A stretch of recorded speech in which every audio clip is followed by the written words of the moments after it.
Sigamos entonces.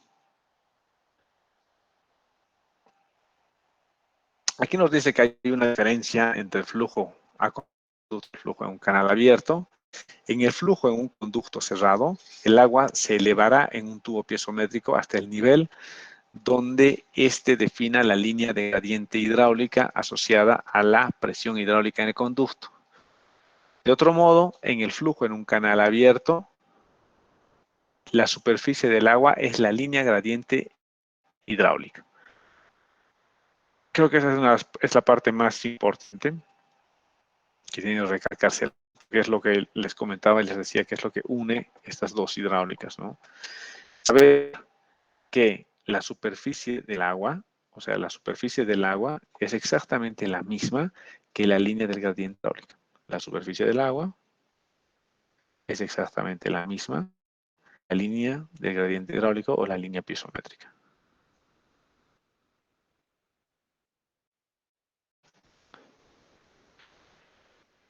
Vamos a pasar a lo que son los tipos de flujo. Un momentito, voy a buscar mi pizarra.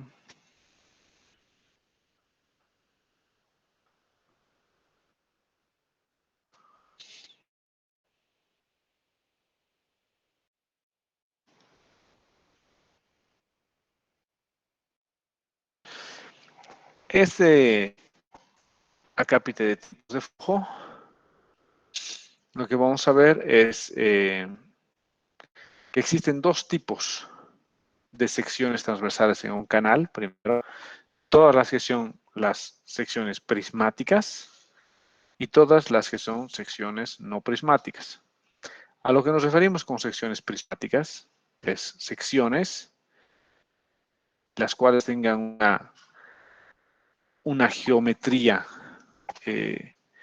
conocida y determinada, posible de ser determinado con funciones trigonométricas, y las no prismáticas, que son usualmente los canales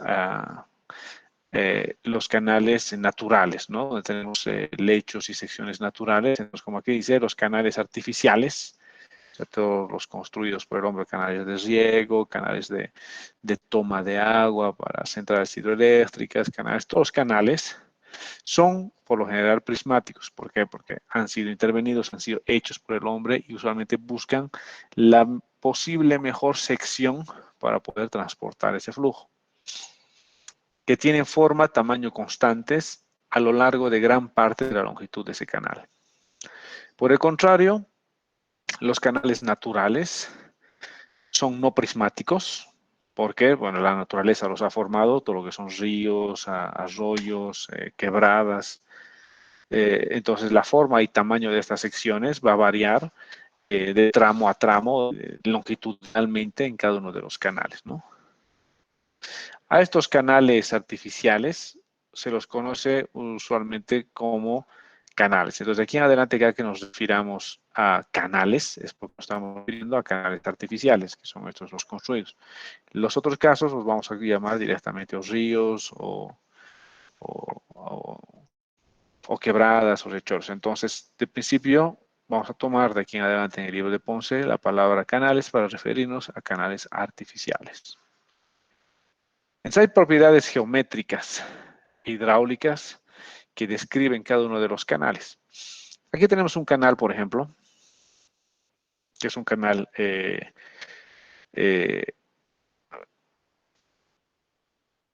aquí tenemos, bueno, estas son propiedades de un canal que es prismático, porque por su geometría, es trapezoidal, y los parámetros que tenemos, o sea, lo que necesitamos conocer de aquí de esta geometría, y es lo que vamos a usar de aquí en adelante, es para el libro de Ponce, porque esto va cambiando un poco de libro a libro, luego vamos a fijarnos un poco el libro de Bentechao, que algunas de las simbologías son exactamente las mismas, pero otros términos de la simbología van cambiando. Pero en este caso, para el libro de Ponce, tengo mi canal y la principal geometría que se obtiene en un canal es primero el ancho superficial, que es el ancho superficial, el T, que es la superficie libre del agua en una sección transversal del canal. O sea, yo tenía mi canal, estoy cortando una sección transversal del canal, que es esta. Entonces aquí veo el agua en la sección transversal. Y aquí puedo ver, puedo medir de dónde a dónde está yendo el pelo del agua. Todo esto es la superficie libre del agua y a esto le vamos a llamar T mayúscula. Para el caso del libro de Ponce, ¿no? En otros libros a veces le llaman a esto el B mayúscula y a la base le llaman el B minúscula, pero depende de eso un poquito la terminología del libro al libro. En este caso, para el libro de Ponce, esto es el T mayúscula, que es el ancho superficial.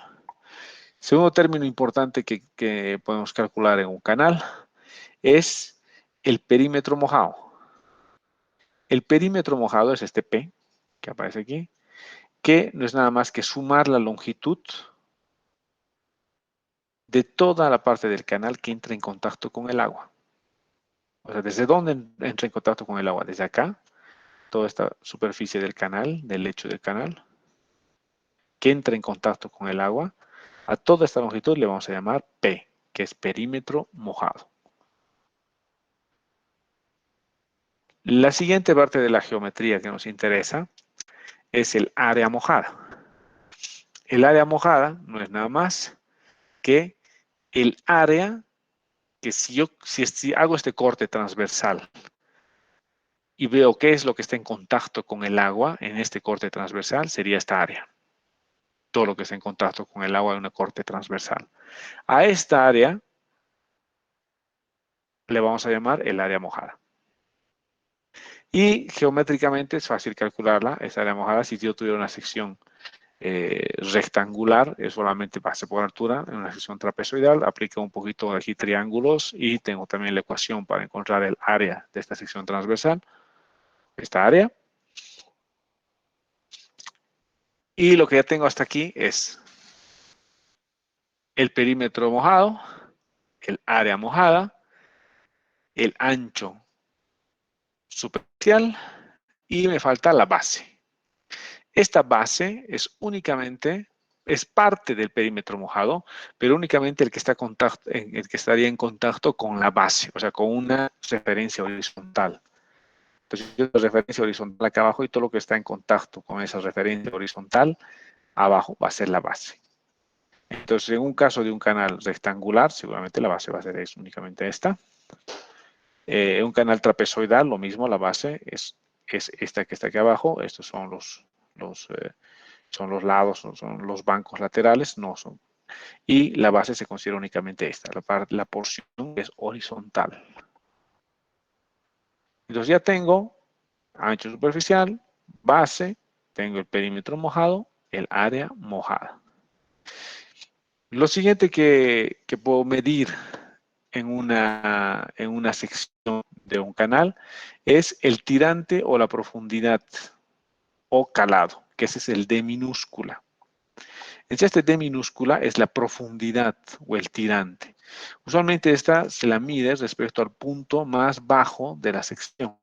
En este caso, entonces, una sección trapezoidal, todo tiene la parte más baja es la misma en toda la sección, en toda la parte horizontal aquí de la base. Entonces, este tirante, profundidad o calado viene a ser el D minúsculo.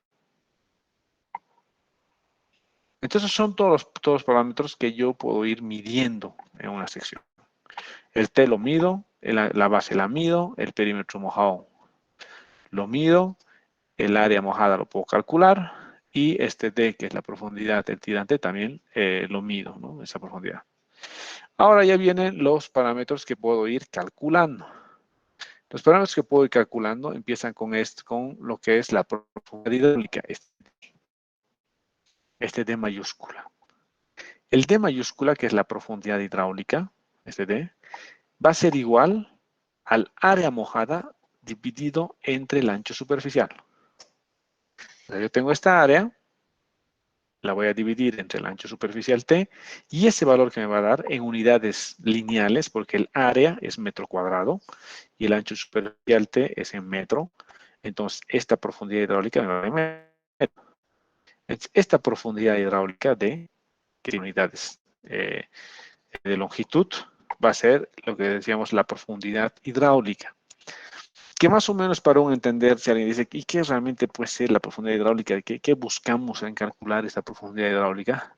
Esta profundidad hidráulica más o menos viene a ser como la profundidad característica respecto a una posible sección rectangular. Entonces, yo me imaginara esta sección trapezoidal como una sección rectangular, fíjense aquí la punteadita, y esta sección rectangular tuviera el mismo ancho superficial que la trapezoidal, entonces la profundidad hidráulica sería la profundidad que me daría como resultado la misma área mojada. Porque fíjense que aquí hay áreas que faltan en estos dos costados. Y sin embargo, aquí abajo hay un área que queda por fuera. Entonces, esta área que queda por fuera es la que viene a estos dos lados a completar.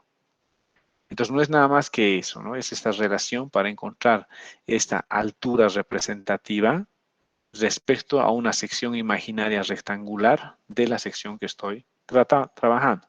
Por ejemplo, si fuera una sección esta, netamente, si fuera una sección únicamente rectangular,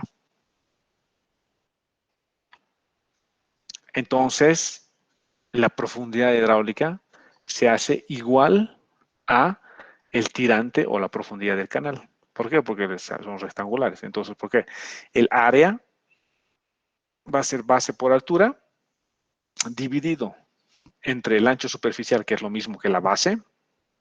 Entonces, la profundidad hidráulica se iguala a la altura. Es una sección rectangular.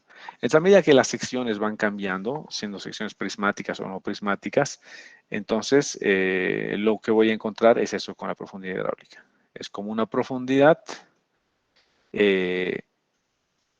representativa, digamos, de una posible sección imaginaria rectangular. Eso es lo que buscamos con esta profundidad hidráulica. Y aquí está la ecuación de la profundidad hidráulica, es igual al área mojada dividido entre el ancho superficial. Otro de los factores que debemos calcular y que nos ayudan mucho en la mayor parte de los cálculos es el radio hidráulico. Este radio hidráulico se lo escribe como un R, a veces con doble línea a este costado. Este radio hidráulico va a ser igual al área mojada, que es esta, su área, dividido entre el perímetro mojado, entre su perímetro. Otra vez, las unidades que tiene el radio hidráulico son unidades de longitud, está en metros. Entonces, este radio hidráulico está en metros, son sus unidades, donde tengo el área mojada, como se ha hecho, la dividimos entre su perímetro mojado, que es este. Como sus unidades están en metros, como las unidades están en metros, va a ser, tiene más o menos el mismo interés de calcularlo como la profundidad hidráulica, que es este D, que también sus unidades están en metros, ¿no?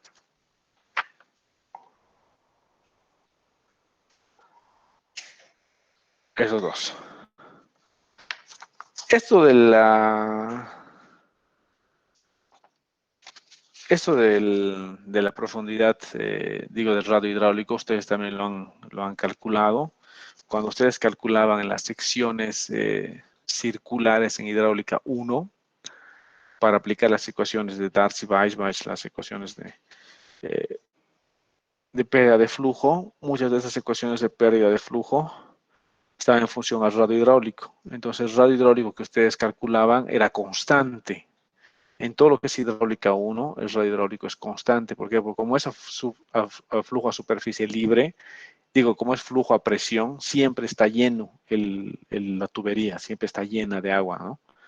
Entonces, al estar siempre llena de agua, el radio hidráulico que ustedes calculaban en hidráulica 1 era el área de la tubería dividido entre su perímetro de la tubería. Esto es tener su área, pi por radio al cuadrado, dividido entre 2πr, que era el perímetro, y esa constante que sacaban de radio hidráulica era la que entraba a las ecuaciones de pérdida de flujo que han visto ustedes, como les decía Darcy Weisbach, o otras ecuaciones que tienen este parámetro aquí de radio hidráulico. El radio hidráulico ustedes lo han usado, pero como un valor, como una constante, siempre era el mismo valor en todos los casos. Creo que es 8 veces el radio o 4 veces el diámetro. Bueno, esto se lo calcula en un ratito. El valor de radio hidráulico para secciones a tubería llena, flujo lleno. En el caso de hidráulica 2, en el caso de superficie libre, este radio hidráulico cambia todo el tiempo. ¿Por qué? Porque cambia en función a el nivel del agua. Cuando el canal está a este nivel, su radio hidráulico es 1. Cuando el canal está más vacío y el agua está aquí abajo, el radio hidráulico es distinto. Cuando el canal está más lleno y el agua está a punto de rebalsar, el radio hidráulico es otro. Entonces, todo el tiempo, el radio hidráulico va a ir cambiando.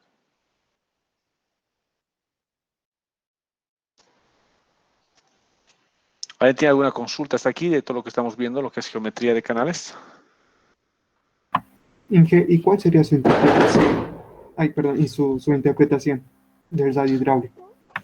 No, el radio hidráulico usualmente es muy utilizado porque en muchas de las ecuaciones empíricas, en las que, digamos, la gente que ha trabajado en los siglos anteriores, tratando de encontrar relaciones entre el flujo en canales, entre la velocidad del canal, entre la velocidad respecto a la carga, a la energía, a la pérdida, a la fricción, toda esta gente que trabajaba en este tipo buscando este tipo de relaciones, necesitaban un parametrito que pueda englobar lo que es la forma del canal. Y ese parametrito que engloba de cierta manera lo que es la forma del canal es el radio hidráulico. Porque no es lo mismo una sección que sea profunda que una sección que sea lo más plana posible. No es lo mismo una sección triangular que tiene un tipo de variación de la altura respecto al área que una sección trapezoidal. O entonces ese tipo ese parametrito en el cual está incorporada la forma del canal es el radio hidráulico. Entonces, en la mayor parte de estas ecuaciones en las que han trabajado, como les decía, los investigadores de los siglos pasados, tratando de encontrar estas fórmulas empíricas que relacionen las cosas que ellos observaban en los canales, necesitaban ese tipo de parámetros y para eso se calculaba el radio hidráulico, ¿no? Como un parámetro de ese tipo. Sí tiene unidades lineales. Entonces, dentro de los tests que se hacían, los datos que se tomaban en los siglos pasados, este parametrito de radio hidráulico con unidades de longitud era un parámetro que ingresaba para hacer los análisis dimensionales y encontrar las ecuaciones empíricas, ¿no? En sí, más o menos, esa es la interpretación del radio hidráulico. ¿Alguien tiene alguna otra consulta? Gracias, Inge. Sí, Inge, la Dime. profundidad hidráulica, ¿para qué lo sacamos o en qué nos ayuda? La profundidad hidráulica también es un parámetro que ingresa en muchas de las ecuaciones de empíricas. Vamos a ver ahora cuando ya empecemos a ver lo que es la clasificación de flujo, que es la profundidad hidráulica, por ejemplo, lo que es todo lo que es número de Fruit, que vamos a ver luego. Para encontrar el número de Fruit es una función de la profundidad hidráulica. Entonces, el número de Bernikov también tiene una función de profundidad hidráulica. Entonces, es un poco el parámetro donde también estamos aplicando un poquito la parte de la geometría de la sección. Es cuán distinta, más o menos la idea, es que es tu sección respecto a una posible sección rectangular. Entonces, este parámetro, esta relacióncita es la que te va a dar la profundidad hidráulica. Y otra vez es otro parámetro que entra, la mayor parte, en algunas de las ecuacioncitas estas empíricas, principalmente en lo que es la condición de flujo, ¿no? Si es flujo crítico, supercrítico, subcrítico. En el número de Fruit entra esta profundidad hidráulica. ¿Alguien tiene alguna otra pregunta?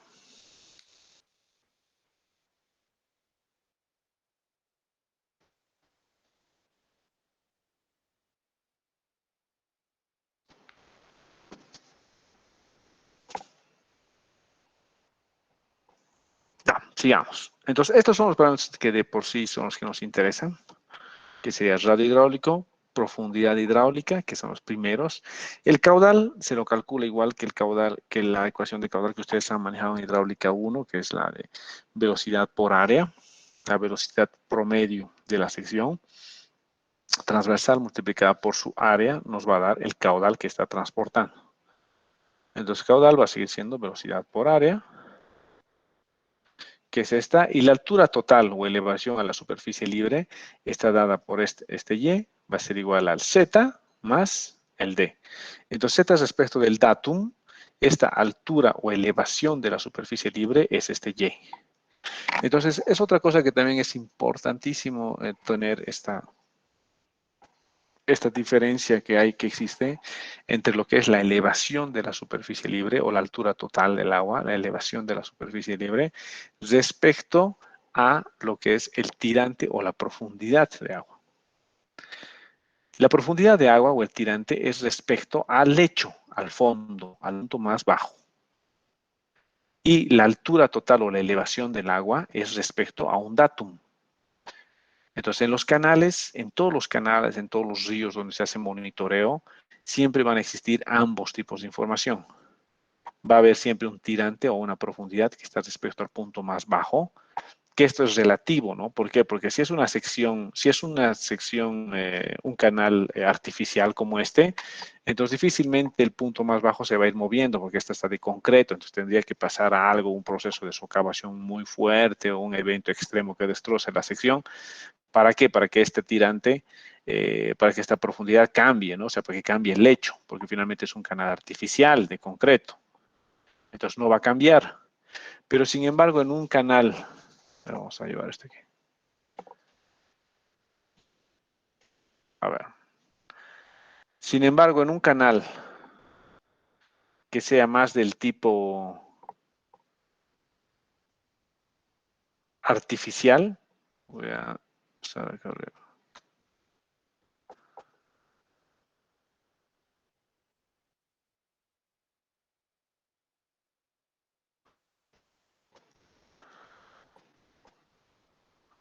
En un canal que sea más del tipo artificial, puede ser que un año mi sección esté así y al siguiente año mi sección, porque ha habido procesos de lluvia, ha habido procesos de inundación, ha habido procesos de eventos extremos que han socavado el lecho. Entonces, el siguiente año mi sección ha cambiado así.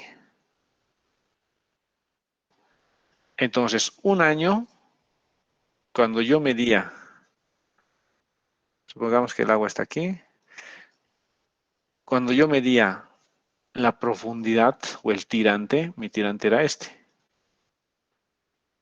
Y el siguiente año, mi tirante es este otro. Entonces, el tirante es una lectura relativa, especialmente cuando estamos hablando de ríos o de canales naturales, porque el tirante va a estar en función a el punto más bajo, la profundidad está en función al punto más bajo de la sección. Entonces, es una lectura relativa.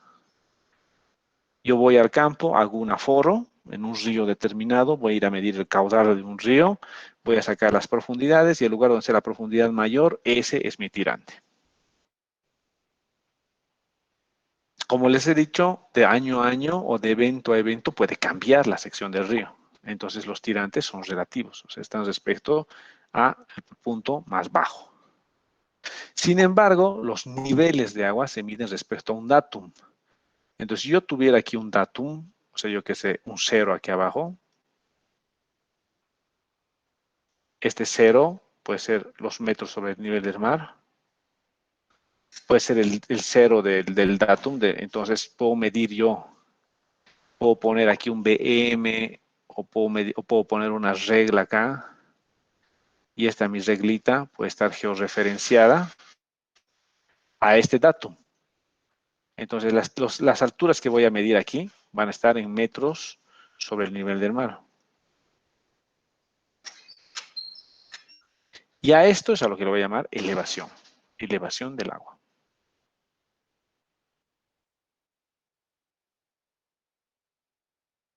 Entonces, la elevación del agua ya no es una lectura relativa. ¿Por qué? Porque está amarrada a un datum, a un cero, que puede ser el nivel del mar, en este caso, o puede ser cualquier otro datum que yo tenga. Pero las profundidades o los tirantes, estas sí son lecturas relativas. Es de D. Entonces es la gran diferencia entre este Y y el D. Entonces, en la mayor parte de los casos, que vamos a ver ahora en hidráulica 2, usualmente lo que se hace es que se pone el datum en el lecho del canal. Entonces este Z casi no se lo da como información y únicamente nos interesa la profundidad. Y en esos casos la profundidad coincide con la altura de agua. Porque el datum lo he movido al lecho del canal. Cuando el datum se mueve al lecho del canal, coincide con el lecho canal, entonces la altura, la elevación de agua o la altura de agua va a ser la misma que el tirante o la profundidad. Por eso a veces crea mucha confusión cuando la gente, cuando recién se está aprendiendo por primera vez hidráulica 2, todos esos términos de tirante, profundidad, elevación, altura, porque a veces es lo mismo, a veces es distinto. Entonces el motivo es ese. ¿Está entendido? ¿Alguien tiene alguna pregunta?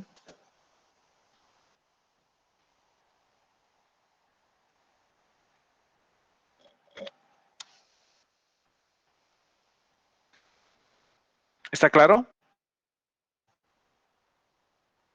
Sí, Inge. Ya, sigamos. Entonces, esa es un poquito la diferencia. Entonces, con esa tenemos toda la geometría. Y hay otro factorcito más que a veces se utiliza, que aquí ya no lo hace,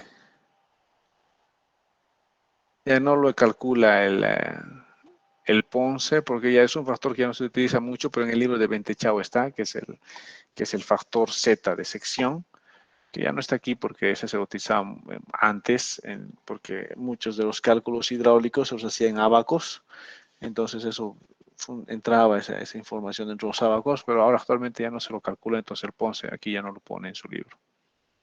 Entonces esta sería toda la geometría fundamental para una sección transversal de un canal. La pendiente de esto de los bancos laterales, estas las vamos a calcular, las vamos a llamar el talud del canal, lo vamos a describir como Z en H proporcional a un 1 en vertical. Eso vamos a ver ahora. Entonces sería Z sería en horizontal y 1 en vertical. Entonces en los canales, aquí tengo un canalito dibujado. Aquí.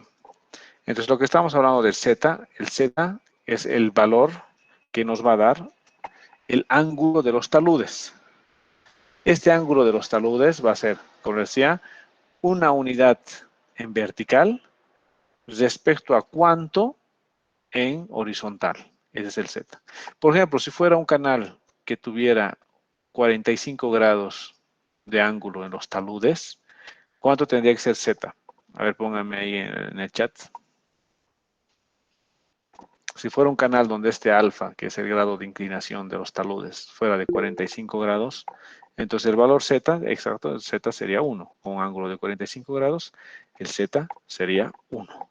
Porque la relación 1,1 me da un ángulo de 45 grados. Entonces, de aquí en adelante, ángulos nosotros ya no vamos a usar. O sea, no vamos a, ni en los exámenes, ni en ningún lado, ni en los ejercicios, nunca vamos a decir un canal trapezoidal con el ángulo interno o el ángulo externo de 30 grados. No.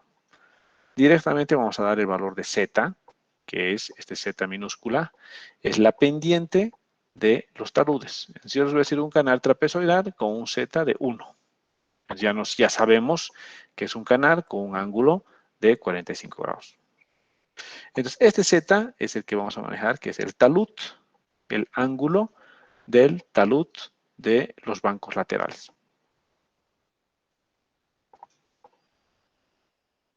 que es aquí, ¿no? Este es Z. Z de H1 va a ser por 1 en vertical, exactamente lo que acabamos de mencionar. Entonces, esta parte es todo lo que se refiere a tipos de secciones transversales y todo lo que es la geometría de una sección transversal. Ahora, la clasificación de flujo en un canal. Entonces, ahora ya vamos al siguiente punto, que es clasificar el flujo en sí, ya no clasificar el canal, porque lo que hemos hecho hasta aquí es ver un poco las propiedades del canal. Puede ser un canal prismático, un canal no prismático, un canal natural, un canal artificial, la geometría del canal. Hemos estado hablando del canal, por donde está yendo el flujo. Ahora ya vamos a ver lo que es la clasificación del flujo mismo que está pasando en el canal. Estos explicar de la siguiente manera. La primera clasificación puede ser permanente o no permanente. Perdón, se le está cortando de vuelta y no se le entendió nada. A ver, ahora ha vuelto. ¿Se escucha mejor? ¿Cómo está ahora? Sí, se escucha mejor. Yo creo que es el internet nomás aquí en el laboratorio, en la universidad. Está un poquito, a rato se quiere caer un poco y ahí debe perder un poco la comunicación. Pero avísenme si es que el internet un poco afloja para volver a repetir. Ya, entonces eso, ¿no? Lo que hemos visto hasta aquí todo lo que era tipos de secciones. Entonces habíamos visto que había secciones prismáticas, no prismáticas, secciones naturales, secciones artificiales y todo lo que era la geometría. En una sección transversal canal y toda la geometría y todo lo que se puede calcular a partir de la geometría de una sección. ¿Qué era justamente esto? La profundidad hidráulica, el radio hidráulico, todo lo que se puede calcular respecto a la geometría de una sección. Ahora vamos a ver un poco lo que es la clasificación del flujo mismo que pasa por esta sección, del flujo que pasa por este canal. Es la clasificación del flujo en canales abiertos se le hace de 4 distintas maneras, como está acá. La primera clasificación es dependiendo de si el caudal que está pasando por esa sección va a ir cambiando en el tiempo o no. Entonces, la primera clasificación, el flujo puede ser permanente o no permanente. A esto también algunos libros le llaman el régimen de flujo. El régimen de flujo lo llaman así porque los ejercicios pueden ser o a régimen permanente o a régimen no permanente. Un poco depende de algunos libros. Para nosotros es la clasificación de flujo de el flujo puede ser permanente o no permanente. Luego vamos a ver un poquito los detalles. El flujo puede ser también uniforme o en equilibrio, que es todo lo que nosotros vamos a aprender para su primer parcial. Su primer parcial de esta materia, la 2, es sobre flujo uniforme. O en equilibrio, como dice aquí. Entonces, todo el primer parcial es sobre flujo uniforme. Y ahorita vamos a ver qué es flujo uniforme y cuándo será flujo uniforme. También otra parte de la clasificación puede ser gradualmente variado o rápidamente variado. Entonces, si no es uniforme, es variado. Ingeniero, otra vez está cortando. A ver. Ahora, a ver, voy a pausar esto.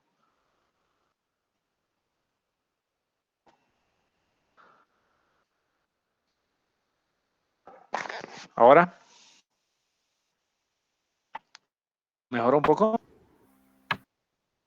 Parece que está igual. Y cuando empieza a hablar de Sí. seguido, empieza a cortarse. Sí, se nota más Ahora, cuando pero, hablas seguidamente. ¿cómo están? ¿Para todo el mundo se le está entrecortando o solamente algunas personas? ¿Cómo está? ¿Me Todos escuchan? Al principio estaba mejor, Inge. ¿Y ahora cómo está? ¿Ha mejorado un poco? medio que siguen, habla y se le entrecorta siempre un poco. A ver, déjenme hacer otra.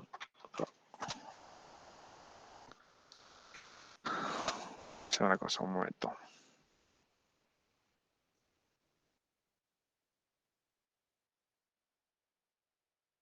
Sí, que estamos aquí. A veces se cae, a veces en las tardes.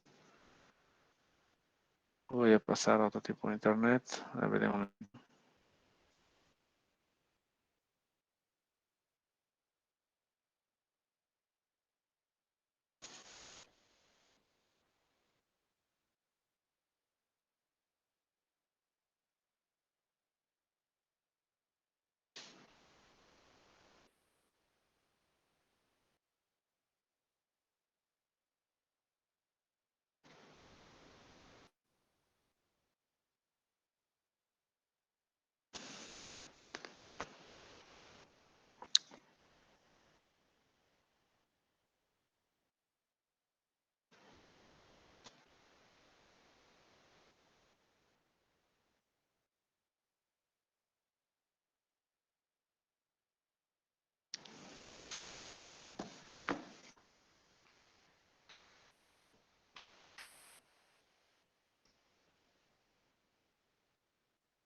tal? ¿Me están escuchando? ¿Cómo Lo está? ¿Ha escucho. mejorado? Sí, al parecer sí. Ya, Empieza a explicar vale. Inge y ahí le decimos si está Ya, me siguiendo. avisan, ya, porque ahorita hay que cambiar de internet. Yo creo que no va a haber. Vamos a ver. Veamos. No, Inge, no me acuerdo siempre. Estaba hablando y igual nomás. ¿Se va cortando igual? Sí, ingeniero, se sigue cortando. A ver, ¿será que es el micro?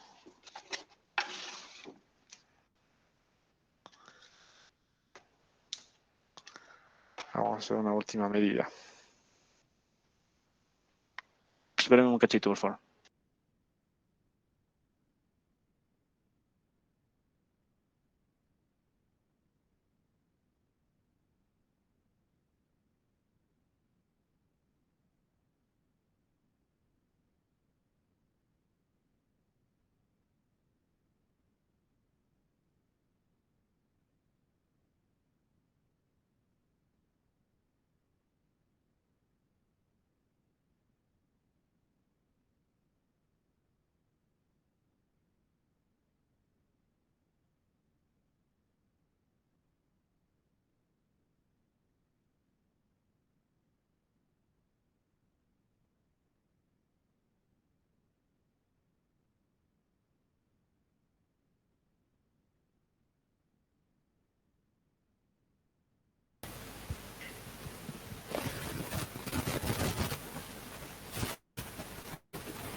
Aló, aló, ¿me están escuchando?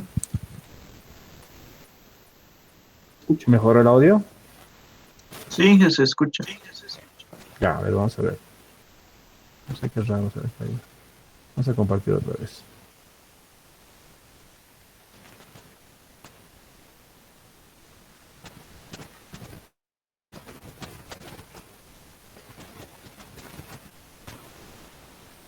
Ya, ¿pueden ver la pantalla? Sí, que se ve. Ya, entonces vamos a continuar. Ya, entonces lo que ahora estamos viendo es la clasificación del flujo, como habíamos dicho, que de principio puede ser o permanente o no permanente. Esto está en función al caudal que está pasando por este canal. Todo lo que ustedes han visto en hidráulica 1 es flujo permanente, al régimen permanente, porque el caudal no cambia en el tiempo. El caudal es constante. Y lo mismo va a pasar en esta materia de hidráulica 2. Todo lo que vamos a aprender es a flujo permanente. O sea, quiere decir que el caudal no va a cambiar en el tiempo.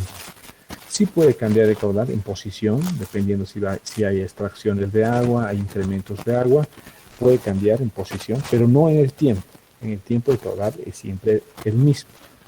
Entonces todo lo que aprendemos en hidráulica 1 y en hidráulica 2 es únicamente flujo al régimen permanente, que vamos a ver ahora eso. Ya no permanente es cuando el caudal va a ir cambiando en función del tiempo. No vamos a aprender a hacer el cálculo de flujo no permanente, eso los que hagan la mención de hidráulica Hay una materia ahí en la misión hidráulica en la cual se aprende a trabajar en flujo no permanente.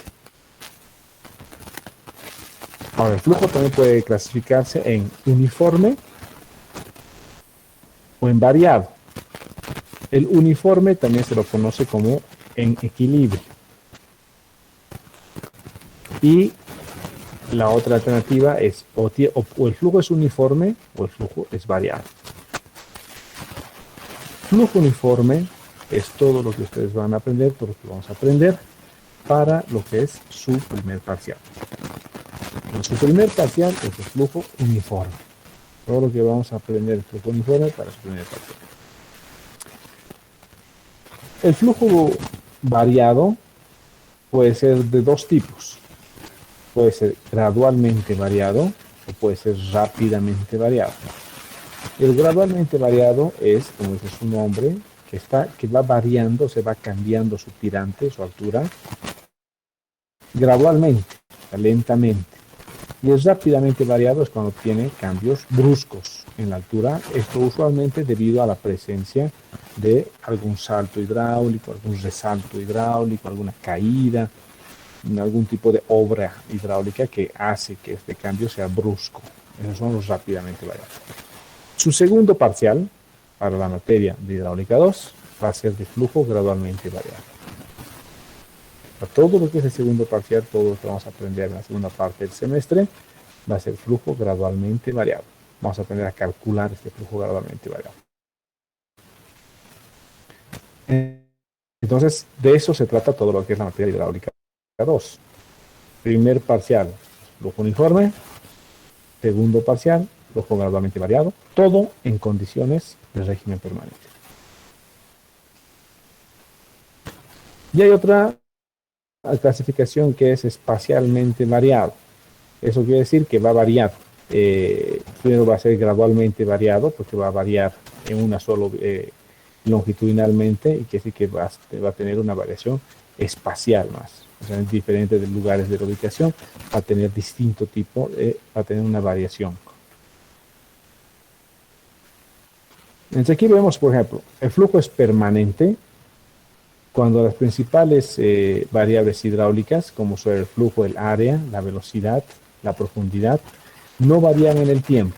Entonces lo vemos desde el punto de vista así como está.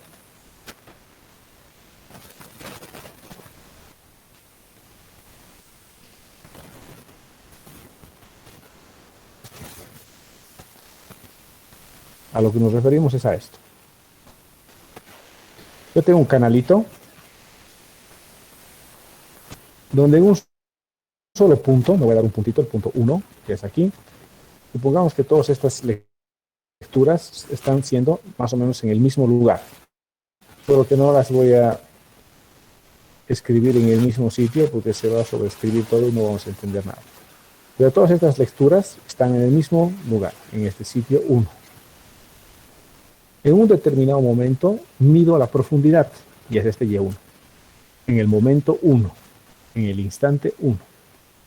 Dejo que pase el tiempo, y luego de un determinado tiempo, puede ser 10 minutos, alguna unidad de tiempo, media hora, una hora, vuelvo a leer la altura de agua, y la altura de agua y luego de ese tiempo es este Y2. Entonces le voy a llamar Y, que es la profundidad, la altura de agua en el instante 2. Dejo pasar nuevamente esa hora, que es mi delta T, digamos en este caso, otra vez otra nueva hora dejo pasar, y vuelvo a medir el agua. Y el agua ya ha subido hasta aquí, hasta este Y3. Entonces esta es la altura en el instante 3. Entonces, a medida que ha pasado el tiempo, el agua ha ido subiendo.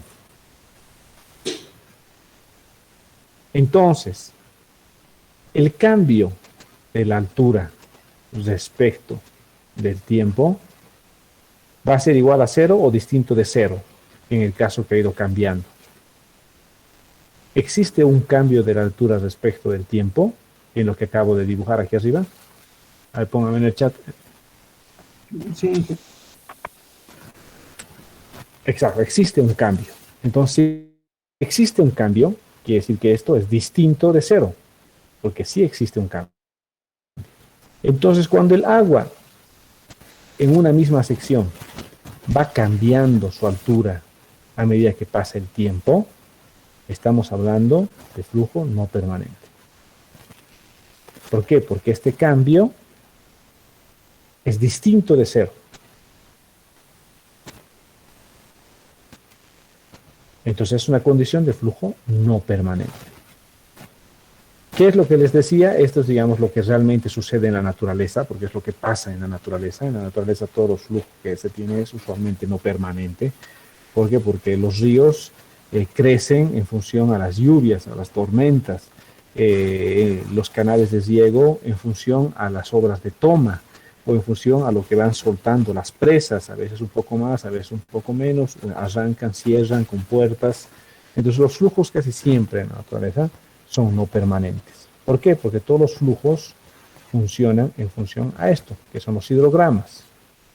¿Ustedes ya han hecho hidrología?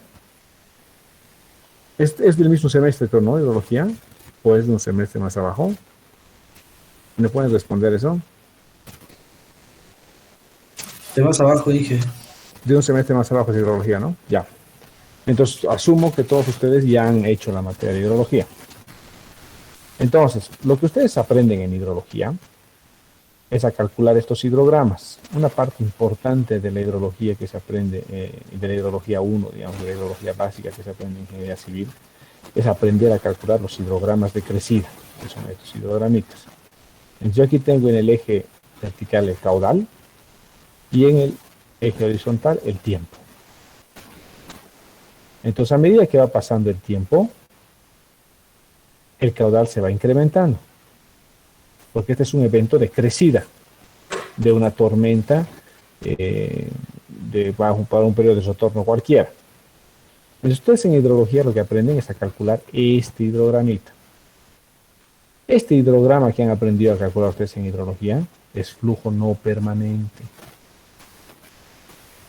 Entonces, si yo este hidrograma lo quiero hacer correr por un canal,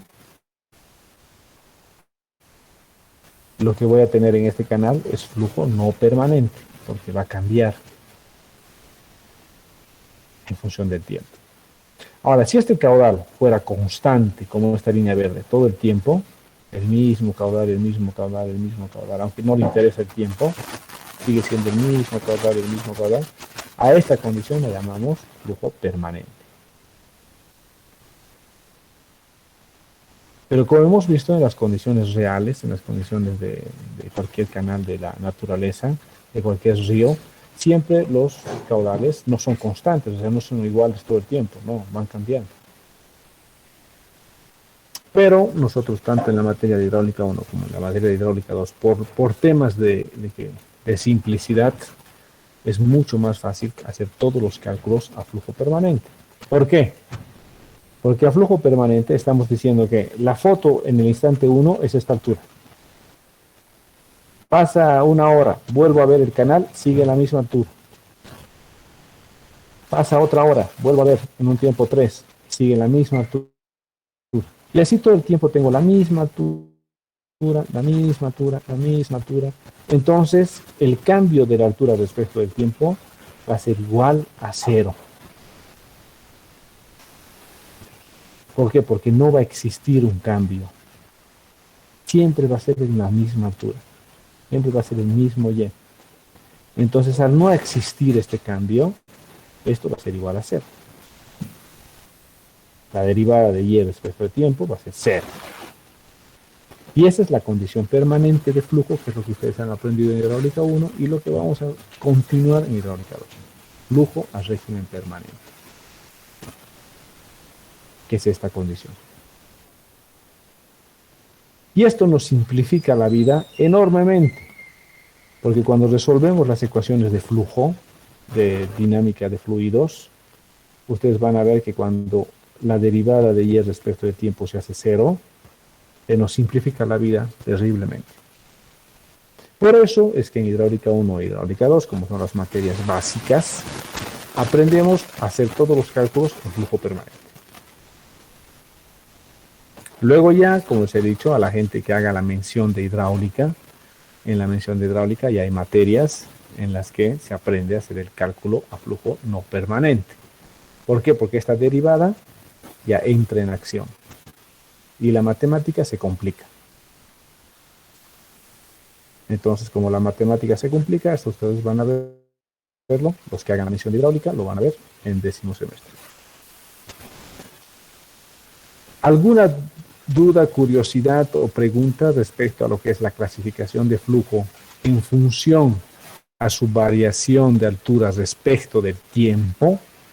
Porque esta clasificación es únicamente en función a la variación de altura respecto del tiempo. Porque si cambia la altura en un canal, por ende va a cambiar el área mojada, va a cambiar el perímetro mojado, va a cambia la velocidad, o sea, todo cambia.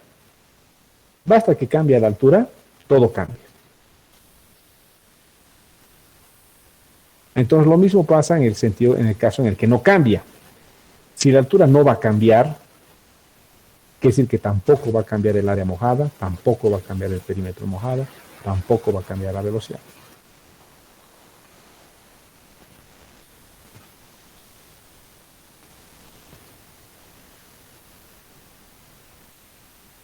¿Alguien tiene alguna pregunta?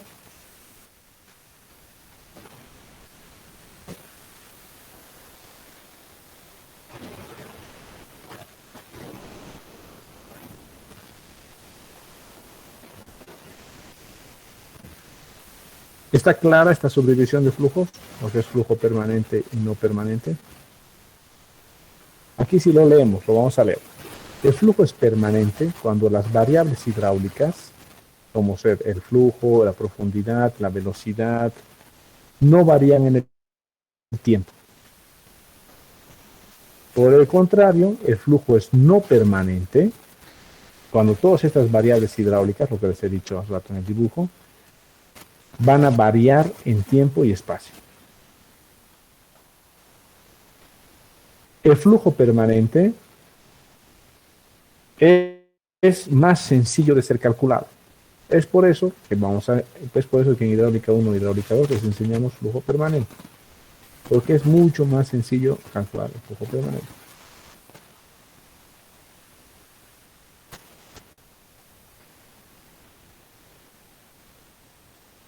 Ya, el flujo es, la siguiente clasificación que tenemos es o flujo uniforme o flujo variado. Entonces, esta clasificación es dependiendo del espacio. Esta primera es una clasificación que depende del tiempo, porque si es constante en el tiempo, es permanente. Si cambia en el tiempo, es no permanente. Ahora, la segunda le llamamos en el espacio porque depende de la ubicación, de una ubicación respecto a una otra ubicación del canal. Si en esas dos ubicaciones del canal es constante, entonces es uniforme. En esas dos ubicaciones no es constante, o sea, cambia, es variado. Entonces, la primera clasificación es respecto del tiempo y la segunda clasificación va a ser respecto de la posición. Entonces, si vamos otra vez acá, vamos a ver que la segunda clasificación va a depender de la posición. ¿A qué nos referimos con eso? Yo tengo un canalito. Y en este mi canalito voy a tomarme dos posiciones. La posición 1 y la posición 2. Esas dos posiciones están separadas por una cierta distancia, pero forman parte del mismo canal. Al referirme al mismo canal me refiero a que tienen la misma pendiente y tienen la misma sección. Entonces son el mismo canal. En estas dos posiciones del canal, en un determinado momento, yo voy a medir la altura en ambos puntos. Entonces este va a ser Y1 y este va a ser Y2, porque es en la posición 1, en la posición 2. Luego, para otra condición de flujo, yo vuelvo a medir y lo que voy a tener es que en Y1 va a ser este tirante y en Y2 va a ser este tirante. En la primera condición, Esta es la pendiente del canal. Y la pendiente del agua, la superficie libre del agua, va a ir paralela al lecho del canal. Entonces, si está yendo paralelo al lecho del canal, entonces va a ser Y1, va a ser igual a Y2. Las profundidades van a ser iguales, aunque estén a distinta distancia. Entonces, si Y1 es igual a Y2, estamos hablando de flujo uniforme. Pero si Y1 es distinto que Y2, por la condición de flujo, entonces estamos hablando de flujo gradualmente variable. Entonces, poniéndolo en términos de diferenciales, es lo mismo, pero ahora va a ser respecto a la posición, ya no respecto al tiempo. Aquí es diferencial de X, que es respecto a la posición. Entonces, si la altura Y cambia respecto a la posición, o sea, es distinto, entonces estoy hablando de flujo gradualmente variable. Pero si esta altura Y no cambia respecto a la posición, es la misma, o sea, esto es igual a 0, estamos hablando de flujo uniforme. Por eso su primer parcial de ustedes va a ser flujo uniforme a flujo permanente. Entonces quiere decir que el cambio de la altura respecto a la posición es 0 y el cambio de la altura respecto al tiempo es 0. Entonces la vida se nos simplifica tremendamente. Es el caso más fácil de cálculo de flujo uniforme. Y por eso empezamos la materia hidráulica 2 con flujo uniforme, porque es lo más fácil que se puede hacer. Pero el problema del flujo uniforme es que estamos haciendo asunciones y muchas veces no se dan en la naturaleza. O sea, es un caso muy particular. Pero esa es la diferencia entre el flujo uniforme y el flujo gradualmente variable. ¿Alguien tiene alguna consulta? Lo que es la diferencia entre flujo uniforme y flujo gradualmente variable. Ingeniero, entonces, flujo permanente solo se guía en un punto, solo se estudia en un punto. Perdón, te perdí. ¿Otra vez puede ser la pregunta? En el flujo permanente solo se analiza en un punto del canal, ¿verdad? El flujo permanente es lo que vamos a usar, vamos a aprender ahora, ¿no? En lo que es hidráulica 2. Y es lo mismo que ustedes han aprendido en hidráulica 1. En hidráulica 1 solo han aprendido todo a hacer a flujo permanente. Porque en hidráulica 1 el caudal no cambiaba en función del tiempo. No han aprendido a hacer flujo no permanente. Y tampoco vamos a aprender ahora en hidráulica 2. O sea, todo vamos a seguir manejando a flujo permanente. El caudal es siempre constante en función del tiempo. El caudal es constante en función del tiempo. Entonces, todo vamos a hacer flujo permanente. Y para su primer parcial vamos a hacer flujo uniforme. Quiere decir que la altura no va a cambiar respecto del tiempo. Va a ser igual a 0. Entonces, el flujo que vamos a calcular para el primer parcial va a ser siempre paralelo al lecho. Para el segundo parcial vamos a poder calcular cómo el flujo puede cambiar y no siempre ser paralelo del lecho, sino va a depender de las condiciones de frontera para tener un flujo que sea distinto al lecho. O sea, la pendiente del flujo va a ser distinta que la pendiente del lecho del canal. Gracias.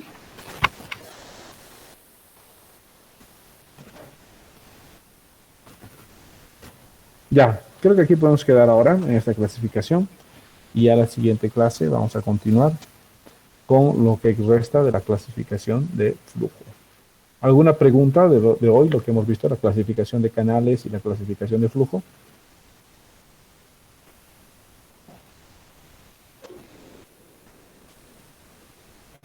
¿Está claro?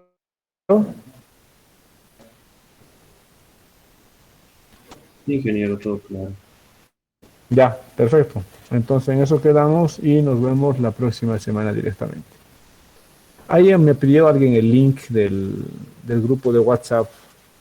¿Puede alguien subir aquí al grupo, aquí al chat? Yo voy a subir igual el link del grupo de WhatsApp al Classroom y también lo voy a poner en el WebSys. Solamente esta mañana lo voy a hacer eso. Y lo pidan a sus compañeros ahí el link, los que aún no están en el grupo de WhatsApp. ¿Listo? Ok, entonces nos vemos directamente la próxima semana. Hasta luego, Inge, gracias. Listo, adiós, chao, chao. Hola, muy bien. Chao, chao. Gracias, ingeniero.